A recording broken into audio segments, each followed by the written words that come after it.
What's going on, everybody out there all across the land? Of course, you know you're tuned into the #1 station on the net, Hotline Radio. Listen to the #1 show on the net with the Keith Harris Show with your host, Keith Harris. And of course, it's now time. You know, I've been waiting. I've been waiting to talk to this gentleman on the phone, as a matter of fact. You know, his new film is getting rave reviews. As a matter of fact, it's been the talk of my show for the last 2 weeks now, as a matter of fact. And so many other ventures going on. Without any further ado, I like to roll out the red carpet and do my drum roll for actor and writer David Banks. How you doing, Dave? Doing great. Now to the drum roll like that, I'm doing even better. Hey, you deserve it, my man. You deserve it. Hey, thank you. It's a pleasure to be here. Definitely. No doubt. So first of all, I guess, you know, for all the listeners out there, you know, everybody's listening in worldwide. I want to let anyone and everyone listening know, if you like to call in, say what's up to David, give him a shout out, congratulate him on what he's doing. Also, the area code and number to dial is 252-526-1318. Again, that's area code 252-526-1318. Dave. Yes. So, you know, first off, I guess I'll start out with the basics for everybody. You know, just a kind of a brief description of how you got into the entertainment industry in the first place. Gosh, good question. I don't want to say I was lured away from it, but I was kind of, I guess, highly recommended not to be a part of it by my parents. My dad was in advertising. He never did it for years, and I saw the fun that he had on that side of it, and the enjoyment that he had. It was just, obviously, whenever you can do something that makes you happy, it's great. But he did kind of warn me growing up, because you know what, I wouldn't recommend it, but if you decide to do it, I encourage it. I said, okay, great. Well, you know what, I'm going to do it. I think, again, whenever your parents say you shouldn't do something, it's just our first reaction is to definitely go ahead and just dive in anyway and do it. As you said, I shouldn't. Now I'm going to do it. So right. I think that was my first initial, and then I saw what he was talking about, the fuse competition, all the no's, all the even worse, the yeses that turn into no's, and then nothing happens, and I'm like, wow, gosh, she wasn't kidding. This is insane. But then you have that marathon mentality versus sprint. You go in it for the long haul. You give it a shot. I heard a friend of mine say something last week. But every once in a while, my mom still will say, aren't you ever curious? Don't you ever want to try something else? And, my friend jumped in, he goes, well, why don't we just try breathing water? See if that works.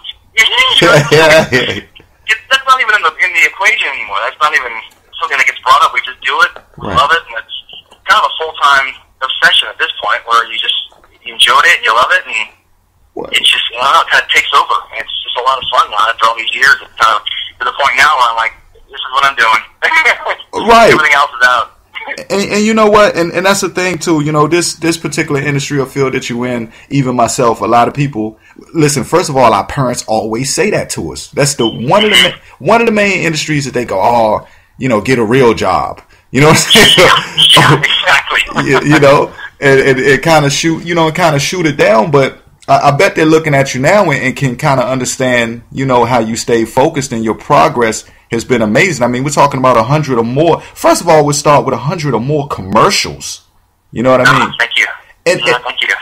And I got to commend you too, man, because listen, sometimes we watch commercials, and for everybody out there listening, this guy is in some of your favorite commercials. And thank you.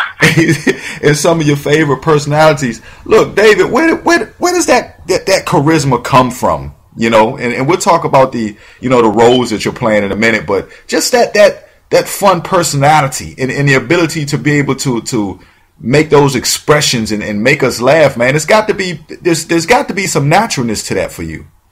Oh, that's very kind of you. Thank you. I think I'm going to blame my mom and dad for that. Growing up in a funky offbeat household that we had, which was nothing but, it was amazing looking back at the memories, and I think that was so crucial growing up, and having that kind of bouncing back and forth, spastic, fast-talking behavior that was going on in the house. And, 1 minute my mom was like, hey, let's go out, let's get you piano lessons today. I'm like, I'm not thinking piano, let's do drums. Let's do something really obnoxious. Right. So I just able to let me pretty much let me do whatever I wanted. Well, not whatever I wanted, but as far as there's restrictions, of course. But you want to do drums? Great. You want to play baseball? Great. You want to? I mean, very supportive on my team. Very just encouraging. I guess, like I said before, my dad obviously telling me, listen, this is what you want. That's great, but I'm going to warn you. There's another side of this business you might not like, but again, he was very encouraging and very supportive. It just was huge growing up, and I mean, I don't know. It's just, I think that was a big part of it. My mom and I are best friends. My dad since his passed, unfortunately, but my mom is a huge part of my life. We talk every day, and I just, I love it. I thank God for it every day. Right. I think my mission now is to make her proud. That's pretty much my main goal. I may sound cheesy, but hey, nah, hey, look, look, in our lives, that's our number one goal in most cases. Is to make our moms happy. It gets no better. It's funny. I used to laugh at these guys that said, they have the mom tattoos. I think my mom, like, what the heck's wrong with you? Of course, I was saying that when I was 14. I'm like, no, my mom isn't cool. And when you get a little older, you realize, wow, my mom was really cool. She's awesome. Okay. And as a kid, you don't see that. It's just not. Hey, now drop me off around the corner. I can't be seen. You drop me off at school here. You drop me off a block away, and I'll walk out of the car. Okay. I know. You're like, Mom, why'd you show up? You know what I'm saying? When you were young. Yeah. And you know what? Yeah, but now it's opposite. Go ahead. And speaking about the drums, as a matter of fact, man, I seen you kicking it on the drums too. You got the band jump. Look, are you still in the band? Yeah, it's going great. It's another way to I call it venting with sticks. Just another outlet to recharge the soul. You're having a bad day or whatever. You get behind a kid like that, and there's nothing better than sweating on all your issues or problems or frustrations. Right. You guys, I had looked and saw you guys playing, and look, and you guys were cranking back there. Oh, thank you. Thanks a lot. Thank you. How long? Great group of guys. They're really nice guys, all level-headed, all grounded, which is kind of, I guess, pretty rare for bands these days. Do you guys still, I know you're so busy with the film industry and stuff, but do you guys still get to hook up and jam sometimes? Yeah, we try to find time with our schedules as far as, listen, how's this Thursday look? Well, I can't do Thursday. How about Friday? Okay, Friday at 7? Now let's do 9. Okay, cool. We got each other on group text, and it's just, okay, well, how's this look? Okay, and, things get put off or pushed aside, but ultimately we try to get together at least every week or two and throw down the jams and just practice for a show and kind of, again, just release and have that fun. And, right. Without getting the neighbors too angry, because a lot of the times we practice here at my house, and the neighbors are pretty cool, but every once in a while you get that, the one person that walks by and gives you a mean little look because it was a little too late, too loud. Right, they're like, you guys are playing, it's 12 at night, and I know. Yeah, exactly. The cutoff should be 10, so I'm like, okay, fine. Right. Now, okay, we'll go, let's talk about Cut for a minute, because look, this is a film that people have been talking about, for the last while. I've been noticing Cut everywhere I look at. Cut. It's just what I'm hearing. And nice. I know, right? That's beautiful, isn't it? Oh, yeah. I don't know why, yeah. Now, okay, I'll start with, first of all, where did the inspiration come from? And then we'll go into like the trailer and just the stuff that I see going on. But where did the inspiration for Cut, the film, come from? You know what? David Roundtree, the director, and I... great guy. Great guy. Super guy. Just a genius. One of those guys that, anybody out there gets a chance to work with him, it's a huge blessing. He's so giving. And he's got his idea of the character, but he also gives you the freedom to kind of move with it and have fun with it and, make it your own, so to speak. And then without, saying, no, don't do that, he just kind of lets you go with it. And obviously, if you go too far, he brings you back and says, that's great and all, but maybe a little less, a little bit more on this side. But again, just super guy, and we had an idea to, we were working on a comedy before that, and had some interest from the studios and stuff. Okay, well, why don't we wait for this to get out there? Why don't we write something completely opposite, throw us out of our shell, out of our normal shell here, and just do something that's completely out. Mm-hmm. But we're both big, huge horror fans, huge 80s fans, so that genre, that market really has always just piqued an interest with us. So I figured, well, you know what? Why don't we write something like that and just see how it goes? And the more we did, the more we got wrapped up in it, the more exciting it became, and other people would jump on board, and then they bring someone else. I'm like, wow, yeah, this is becoming, a lot bigger than I imagined, and it's just been really exciting. It's been great just to see the whole thing really take off and get out there. It's a rush. And for people out there listening, when you watch this trailer, you can tell, that there's going to be some scary. There's that dark, grim look to it. And every time I looked around, somebody's got a weapon. Like I'm assuming some people are getting really injured in this film, Dave. It may appear that way. Yeah, it appears that way. And so that's kind of what we were going for too. We really wanted to add that shock value, which is really, add a little bit of. It's definitely dark. It's a little twisted, but that's kind of. I think once we started going that route, we're like, you know what? Let's just get even darker. Let's get even more to it. When my own mom started to watch it, that was a good thing. Right. Like, okay, this is something nice here. And I mean, it took that turn. Like I said, it wasn't anything we really planned out. We had a few ideas and all these lines. So like I always say, we wanted it to be like a processing Saw meets Seven. So you got that thriller vibe, but you also got the little touches of horror, a little, some scary. And then people would just, add themselves. Like we find someone that, like I said, brought a friend, and we got, to me, David and I we're still blown away by that. Still blown away. Hey, look, of course, there was, there's two different things that I saw. Like, there's a trailer where the scary stuff is happening. And then there's a part that I seen, and I can't remember whether it was, kind of just a snippet that you guys had laid out. But there is one particular part where some people walk in, two ladies walk in. Shouts out to them too, Suze Bramlett also as well. But there's a scene where they walk in and you guys are behind the counter, and David, you're cutting up. You're really cutting up. You know what I'm talking about? It's funny you mentioned Suze. She's the one that just got off the phone with her. Yeah. I've been a fan of hers for years, and she is one of the sweetest ladies you'll ever meet. Yeah. She's very real. What you see is what you get with her, and she's just a wonderful person. And to be able to work with someone like that gives her all, it made the day. It's funny, I look at David between takes, and I think at this point we've been here for like 7-8 hours, but it felt like just a fresh 30 minutes, just like, how could this much time have passed? Right. But, when you're having fun, you get to roll around some lines or something like that. I'm like, wow, we're just sitting together, spit back and forth dialogue that just kept going, and it was so fun and fresh every time. And, oh man, I can't say enough about her. She really is a wonderful person. She's such a great actress, and that was a real honor to work with her. Yeah. She was on the show the other day. As a matter of fact, same way I was honored to even to have her on and be talking to her, just from her career and so much that she's done. But you like I said, I kept watching that part, and I'm like, oh my goodness, I'm like, this guy is wild. You know what I mean? Thank you. With that. Now, a little bit about your character in the film, which is you play Lane Hayes, if I can, if I'm allowed to say that. Tell us a little bit. Tell us a little bit about your character in the film. I wanted to be as obnoxious as I possibly could, and it's funny because they always tell you don't read reviews of yourself unless you want to put yourself in a bad mood. I'm like, oh yeah, I've been warned, I've heard that before, and I think in taking that approach and really wanting to be obnoxious and just be this character that you just want to have killed off for the first 5 minutes because he's such a jerk.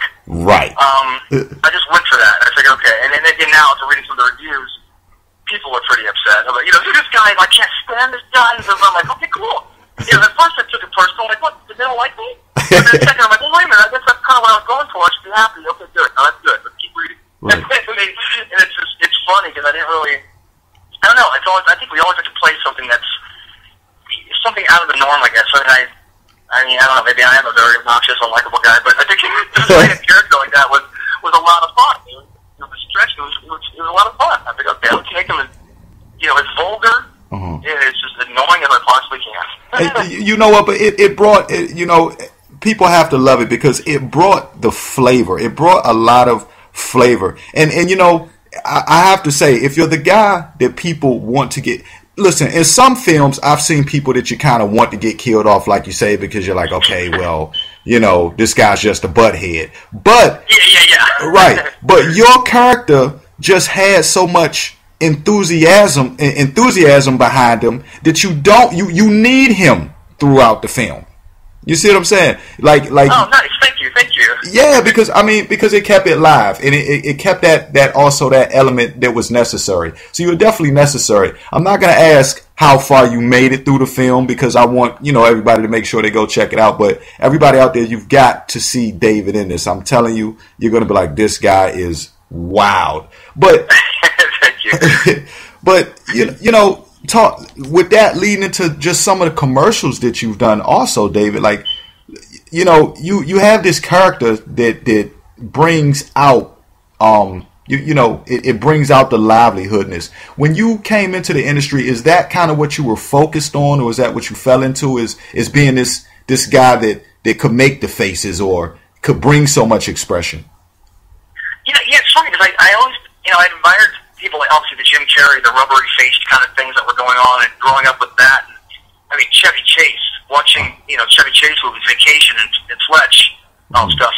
It just really was that, I don't know, one of those things that just sticks in your head as a kid. And I really admired those kind of quirky, over the top, spastic type characters. I think the hardest thing for most any actor, they always say finding your niche is the toughest thing, because I think a lot of times people end up wanting to be something else. So I figured, well, if I can maybe bring a touch of myself in there and put a little bit of over the top thing going on and see how that goes.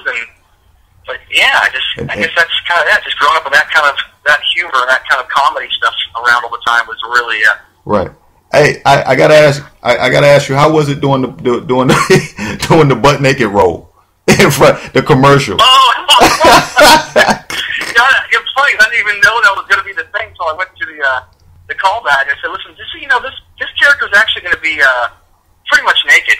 But, don't worry, we'll have a little censor thing over, and there'll be about, 19 people in the room staring at you when you're doing this scene. Like, well, okay, well, semi-covered. It's not going to take a lot to cover me, but why not? Let's go for it.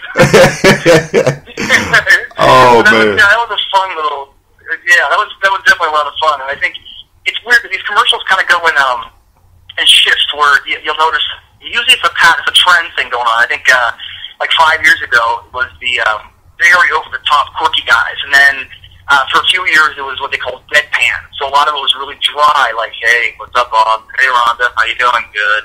And now it's kind of, I don't know why, but for a year, it seemed like everybody was doing this naked guy running through a stadium. And, he was bleeped out a little bit. People's reaction to him running around. I mean, they had a naked dating show for a while and stuff. I don't know what it is, but I'm noticing. And now, for some reason, this year, the big thing is beards. I sat down during the Super Bowl and I watched. I think about 75% of the spots had guys with beards, and it's this funny little trend that goes. And you watch, you see what's big. Oh, yeah, I get it. This is big right now. Okay, I guess, but it's kind of how it goes. And I think for a while, like I said, the whole naked comedy thing. Guys walking into an office building. That was walking into an office building butt naked, talking to your coworkers, having a great day. Oh, right. Pardon me, what? Right, because you played that role as if you were just kind of like, what? Like what what's different here? It's a Tuesday at work. What's everybody looking at? Like, I'm just going to get my own joy out of this. Yeah, don't mind me. Now, and it's just kind of funny how that's how it works. I think there's these cool trends that go and they get big. I'm like, okay, but it would have been nice to know that the original audition, which I didn't find out until the callback, and I said, "Oh, would you mind?" I'm like, you know what? Let's go for it. Why not? Let's go with it. But you bring that. I mean, honestly, I'd say I know people are doing a lot of things, but just your style of the way you do it, I really consider to be a trendsetter. Because even in the commercial, even in the Christmas commercial, when you're doing the Christmas Carol, you know what I mean? Oh, thank you. The TBS and then the MasterCard and all of those, those different things. You see people doing that, and it like you say, it becomes a trend. But I feel as though people like yourself really raise the bar. You push the limit to how it's done and how funny it's done. At the same time. That means a lot. Thank you so much. Seriously, I think that's the key too. Is just really having fun and being able to push it without. I ran into a lady that it's funny. I shouldn't say changed my life, my whole outlook and everything. I don't like to go out very much. I think it's, at this age you start kind of like you get comfortable staying in and watching a movie and just eating a bunch of bad food. Right. And I figured, I'm going to go out this weekend. I'm going to try something new here. I'm going to go out this weekend and I'm going to hang out with some friends and get out. Every once in a while, hey, we're going to a comedy show. You should go. I'm like, the old me thinks, no, that's like, wait a minute, I got to get ready. I got to get in the shower. I got to find parking. I got to pay for parking. I got to wait in line. Pay to get no. But this weekend, I tried a whole new approach, and I said, you know what, I'm going to go out, and I'm going to have fun. Bottom line is I'm going to have fun. I've never not gone out and said, oh, darn it, why don't I just stay home? Usually once I'm out, I thank myself for it later. It was great. I ended up meeting a wonderful woman that, I got to say, and it's funny because I was there for a friend's birthday, and she was sitting on the couch at this little club, well, more like a restaurant club thing in Hollywood. And I look at her, and she goes, hi, Diane. I go, hi, Diane, I'm David. I go, this is so funny. I go, you look just like the girl in Heat that played Albert Sweetheart's wife. And he goes, wow. She goes, yeah, that's me. I'm like, oh my gosh, I love your amazing. I love your work. What? We talked for like an hour and a half, and she just spilled everything on her approach to what she's been through, what she's learned, what she's experienced, her take on the business and all that stuff. And it was probably the most eye-opening, jaw-dropping, heart-pounding conversation I've ever had with anybody. And I looked at my watch and I'm like, holy cow, we've been talking for like an hour and a half. And but just taking her brain and just sharing her knowledge, what she's been through, her take on it. And that's a good thing she said. It was just, one of them was, she goes, you know what? I had a pretty alarming, I won't say what it was, but it was something that came in the mail that was a little upsetting. Right. She goes, you know what?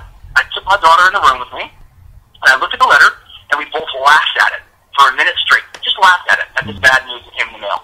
And, I go, oh, okay. So she goes, we're taking the power away from it. And it's not going to control our day. It's not going to ruin our day.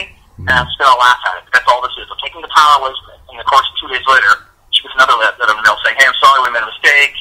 Don't worry about it. And I was just like, wow. And that was kind of also her approach on auditions. Whether it was something that she booked, didn't book, it doesn't matter. It's, you bring your passion in the room with you. You bring your pain in the room with you. You do the best you can. You forget about it. You just do your thing and you walk out. And I've never been so moved by, of course I went home that night and watched Heat again too. Right. I was an all-star cast, and it's just what she brought to the character. And she told me some of the choices that she made too that were originally written a certain way, that she spun around in a completely opposite way.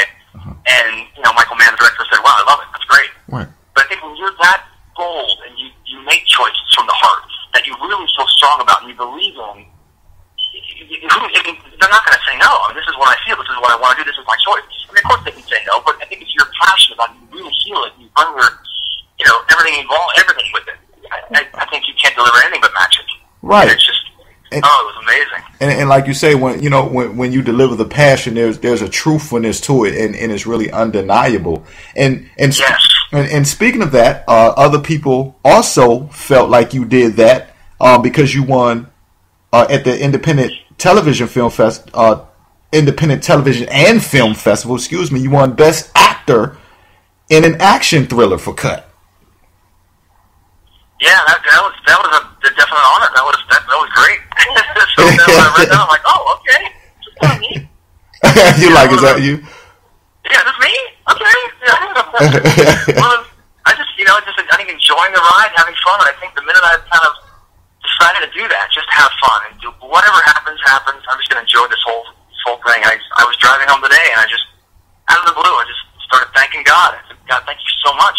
I passed a cross on the over the freeway. There's this cross hanging over the freeway on the 405 for a church. I always, make the sign of the cross when I drive past it, and it reminds me, I thank you every day for everything that's been. Who was it? Denzel Washington that said, I love this quote. He goes, when you go to bed at night, just put your shoes so far under the bed that you have to get on your knees the next morning to grab them. And while you're down there on your knees, you thank God for everything you have. And I thought that was just brilliant.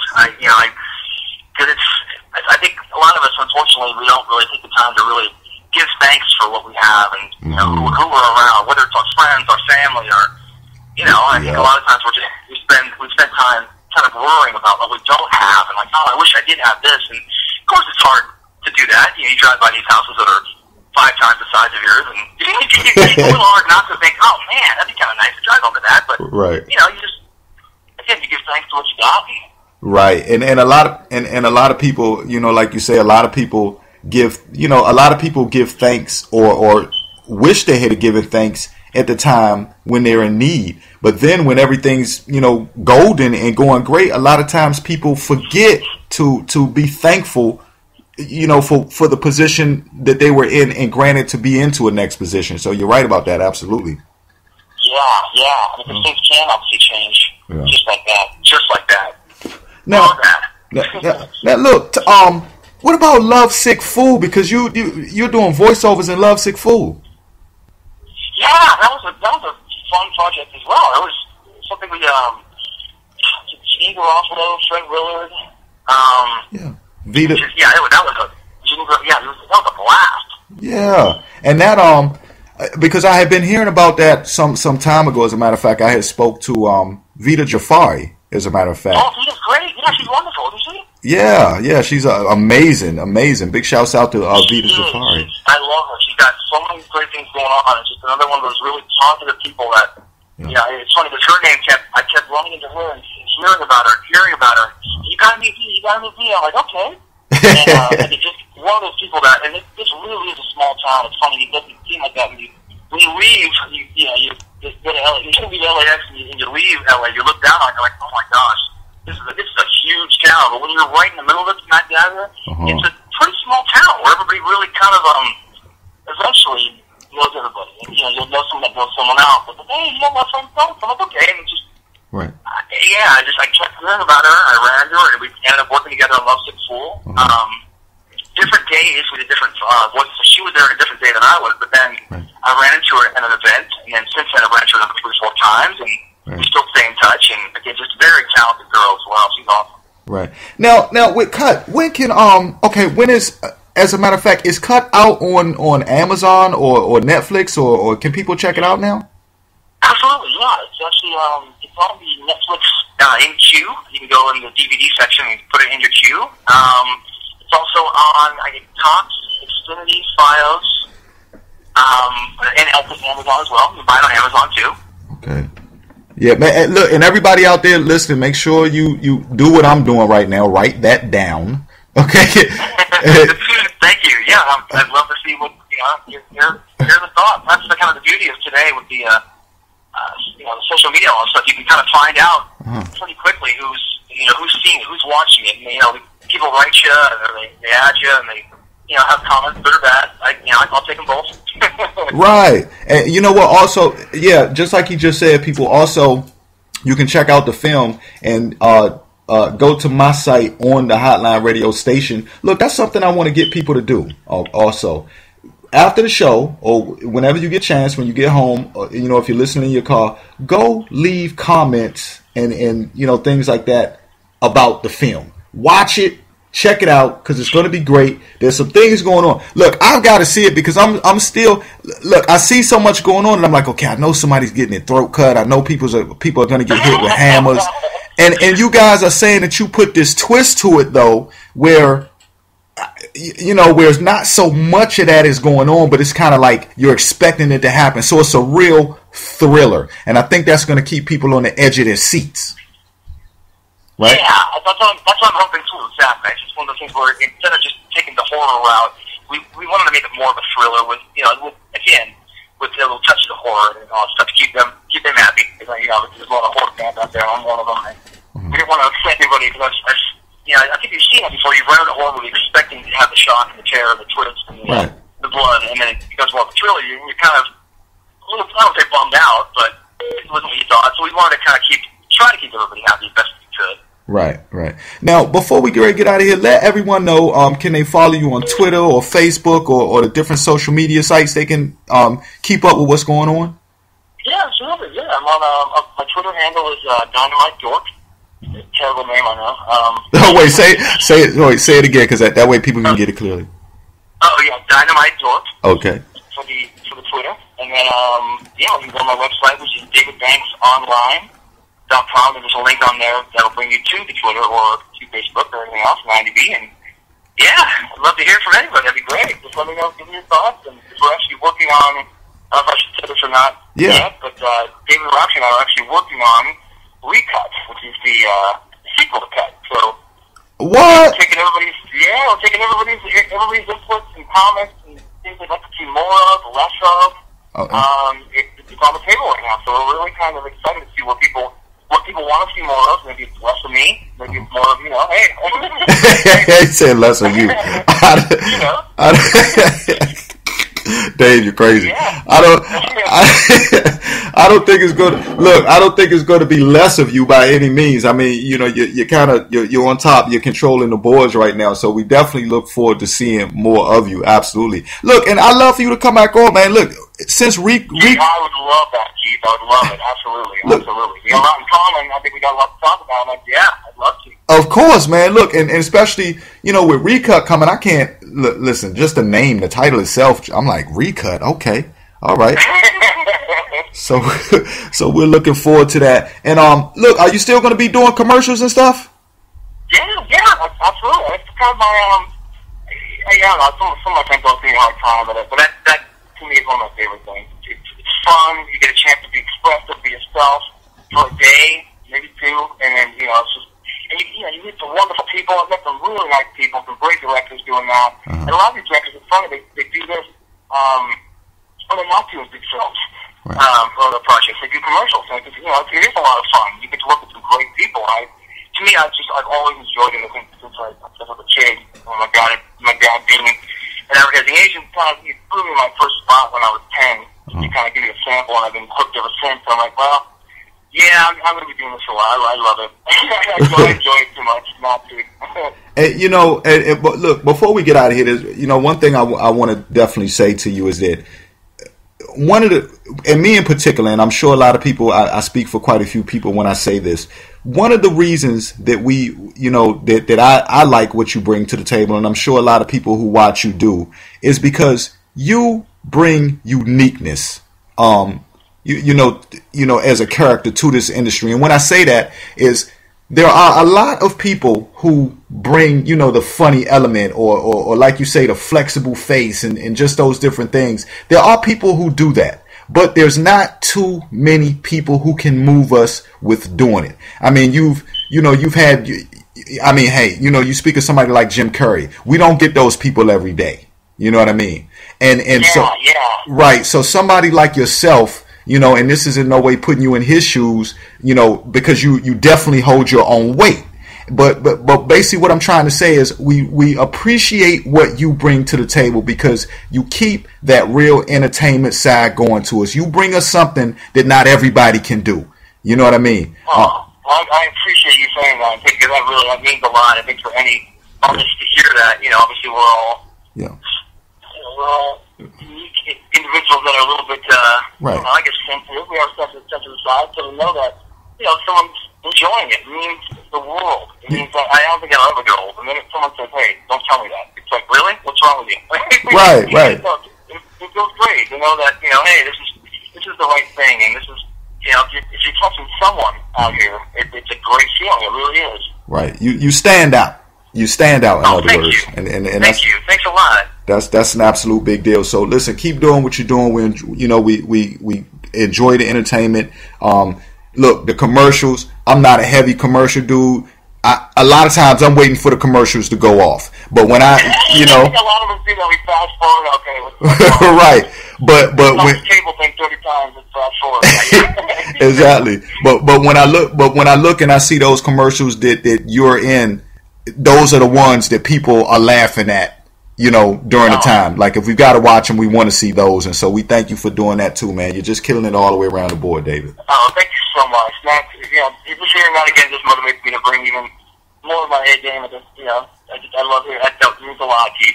Thanks so much, seriously. Hey, keep doing your thing. Listen, everybody out there all across the land, you listen to the Keith Harris Show. I'm your host, Keith Harris. We on here with my man, David Banks. Make sure you check him out on the social media sites. Go to Amazon. Find out where you can check out Cut as well. It's a big deal. Also, be looking out for Recut. We'll have David back on talking to us more about that. And if you tuned in late or you missed any of this conversation between David and myself, don't forget you can check it out on the social media shortly. It'll be up on YouTube. It'll be up on Facebook and everywhere like that. David, I want you to hold on for a second. Don't go nowhere. Don't leave the line. Everybody, you listen to the Keith Harris Show. It's been David Banks. Make sure you go show him your support. We'll be right back in just a few minutes with the Keith Harris Show.